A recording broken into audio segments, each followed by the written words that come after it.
Sa pagpapatawag ng special session ni PBBM sa Kongreso, umaasa ang House Prosecutors na makapaghalal na ng bagong Senate President. Live mula sa Batasang Pambansa, nangungun sa balita si News 5 House Correspondent Marian Enriquez. Marian, anong sabi ng mga congressman, bakit importante sa kanila na may bago ng Senate President talaga?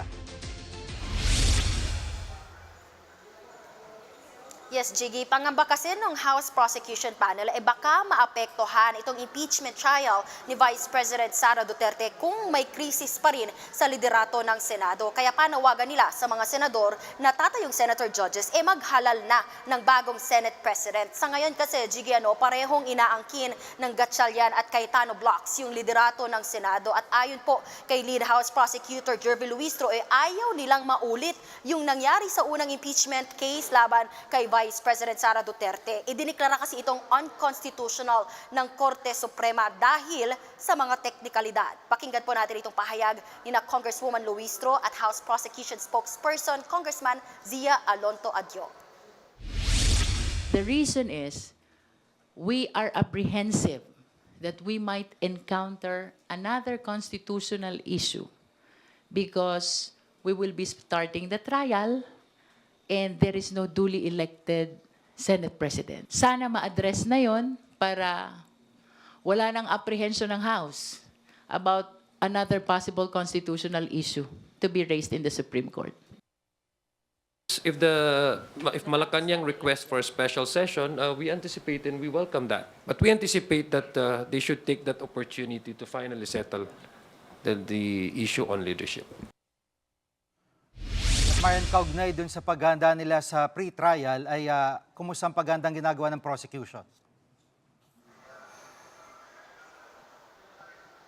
Jiggy, sa press conference nga kanina, iginiit ni Congresswoman Luistro na patuloy sila sa paghahanda nga sa kabila ng gusot sa Senado. At actually, nire-recognize nila yung liderato ni Acting Senate President Win Gatchalian. Katunayan, pasado alas 5 nga po ngayong hapon, nagsumiti na ng pre-trial brief ang House Prosecution Panel. At ayon kay Luistro, hindi bababa sa 30 testigo yung isinumiti nilang pangalan. May ilang kahilingan din yung prosecution sa Senate Impeachment Court. Una nga po dyan, gamitin yung open rule. Sa ilalim nga nito, pwedeng itanong dun sa cross at re-cross examination kahit yung mga bagay na hindi natalakay sa direct or redirect examination. Basta't may kinalaman pa rin po dun sa articles of impeachment. Pangalaw naman ay yung payagan, yung Filipino at yung English bilang official languages sa paglilitis. Gayon din yung pagta-translate sa iba't ibang lokal na wika o dialect para maintindihan ng mas maraming Pilipino sa iba't ibang rehiyon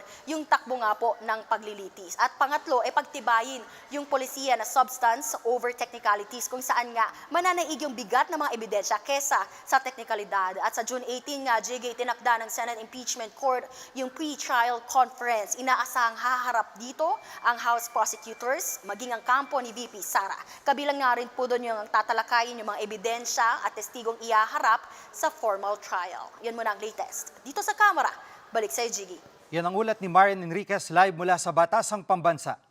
Mga kapatid, Jiggy Manikad po, pagdating sa mahalagang balita sa loob at labas ng bansa, dapat una sa lahat, mag-follow at mag-subscribe na sa social media pages ng News 5.